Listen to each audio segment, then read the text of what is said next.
Isang linggo bago ang Fire Prevention Month, kabi-kabilang sunog na ang naitatala. Kabilang dito ang natupok na mahigit 200 bahay sa Muntinlupa. Ayon sa BFP o sa Bureau of Fire Protection, maaagapan sana ang mga sunog kung madadagdagan pa ang mga fire station sa ating bansa. May report si Victoria Tulad.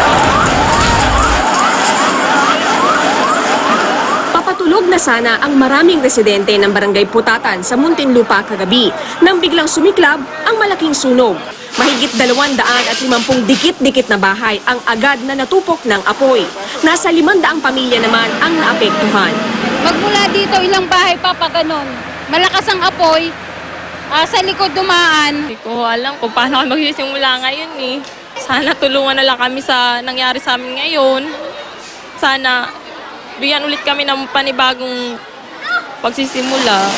Dahil dito itinaas sa Task Force Delta ang alarma ng sunog. Pinataas natin yung alarma sa Task Force Delta para kailangan kasi natin yung mga additional na mga responding fire truck natin. So nakita kasi natin medyo nahirapan yung mga unang mga responders natin.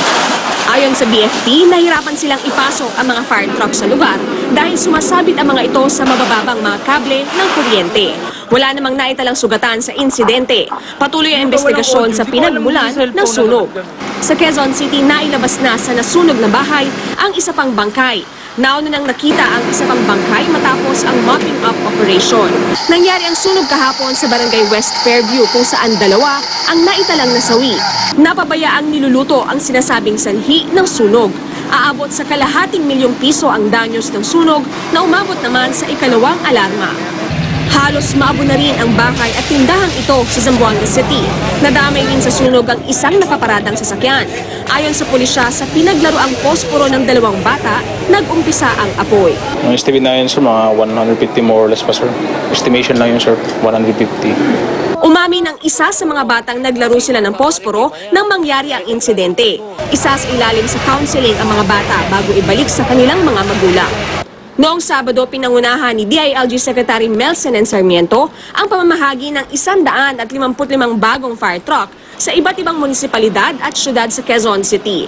Kasabay nito ang paghihikayat sa mga lokal na pamahalaan na magbigay ng tig-400 ektaryang espasyo o lupa kung saan pwedeng magtayo ng mga fire stations. Diyan ho natin itatayo ang mga fire stations na kung saan ay dito ilalagay ang mga fire trucks, and ito'y isang simbolo na ang isang lugar ay merong Bureau of Fire Protection na nakahandang rumisponde anumang mga sakuna. Ayon sa ahensya, mahigit 400 ang mga bagong biling fire truck. 244 sa mga ito ang kaya raw maglaman ng 1,000 galon ng tubig, habang 225 sa mga ito ang kaya namang magkarga ng 500 galon.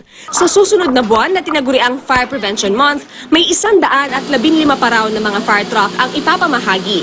Target daw ng ahensya na magkaroon ng standard na 1:28,000 na ratio.